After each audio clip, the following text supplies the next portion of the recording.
Perhatikan dahsyatnya petunjuk ini. Ketika petunjuk ini diturunkan, hudan, Al-Quran yang diturunkan pada Nabi Muhammad itu saking dahsyatnya, semua hal yang terkait dengan turunnya jadi mulia semua. Turun pada siapa tadi? Nabi Muhammad. Ketika turun pada Nabi Muhammad, langsung statusnya naik jadi Sayyidul Anbiya'i wal Mursalin, pemimpin para nabi dan rasul. Diturunkan lewat malaikat apa? Jibril. Maka malaikat Jibril naik status jadi Sayyidul Malaikat, pemimpin para malaikat semuanya. Padahal Nabi Musa itu dulu teman akrabnya malaikat maut. Teman akrab tuh malaikat maut. Tapi seakrab-akrabnya meninggal juga. Dan gak bisa menunda. Nabi Isa punya juga teman akrab dari kalangan malaikat. Dia rasul fis sama, ladaihi qarinun aw qaribun rasulun fil ardi. Dia rasul di langit, malaikat punya teman akrab rasul di bumi. Nah, ketika zaman Nabi Muhammad sallallahu alaihi wasallam, wahyu diturunkan lewat malaikat Jibril, akrab dia dengan malaikat Jibril, naik status jadi Sayyidul Malaikat dengan menurunkan Al-Quran. Al-Quran turun di hari apa tadi? Jumat. Jumatnya langsung menjadi Sayyidul Ayyam, penghulu di antara para hari. Quran turunnya di bulan apa tadi?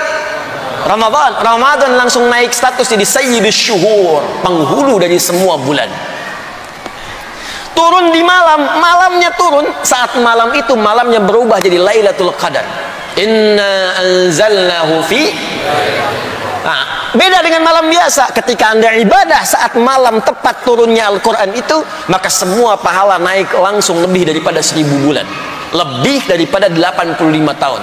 Jadi kalau Anda sholat 2 rakaat saja malam itu nilainya sama dengan 85 tahun lebih tanpa henti sholat, tanpa henti. Kalau Anda baca 1 huruf saja Al-Quran pada saat itu lantas meninggal, itu sama dengan jumlah membaca huruf itu lebih daripada 85 tahun tanpa henti. Udah taubat, nangis, ampuni dosaku ya Allah, taubat, terus buka mushaf, baca sehuruf aja, nun, meninggal. Dibacanya pas malam tadi, keutamanya lebih. Yang paling dahsyat, karena Al-Quran ini istimewa, Al-Quran tidak sama dengan yang lain-lainnya, maka Allah pun membedakan fungsi dari Al-Quran ini terkait dengan sifat petunjuk dan pedomannya, bukan hanya mencakup kelompok tertentu, kalangan tertentu, tapi disampaikan dengan redaksi yang berbeda. Perhatikan kalimatnya. Syahrul Ramadan alladzi unzila fihi al-Quran. Teruskan. Apa fungsi Al-Quran? Hudan. Hudan. Tuh, kembali ke sini.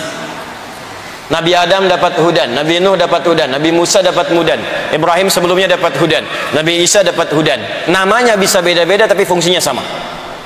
Di Allah ketika menurunkan Al-Quran, fungsi Qurannya sebagai apa? Hudan. Yang menarik, kalau Nabi Musa libani Israel, Nabi Isa libani Israel, kelompok tertentu, kaum tertentu, Quran tidak. Hudan linnas, untuk semua manusia tanpa batas, dari sejak Nabi Muhammad sampai kehidupan manusia berakhir kembali pada Allah Subhanahu wa Ta'ala. Karena itu terbukti sampai sekarang. Saya tanya pada Anda, coba tunjukkan pada saya kitab-kitab Nabi sebelumnya yang abadi, redaksinya sama persis dengan saat diturunkan sampai sekarang. Tunjukkan pada saya. Gak ada. Taurat mana? Zabur mana? Injil mana? Dengan redaksi asli saat diturunkan kepada Nabi ya. Karena gak ada jaminannya. Dan cuman Al-Quran yang sifatnya sampai sekarang itu semuanya terjaga lengkap, baik ketika dibunyikan dengan bunyi tidak berubah sampai sekarang. Silahkan zaman Abu Jahal dulu ketika didakwahi,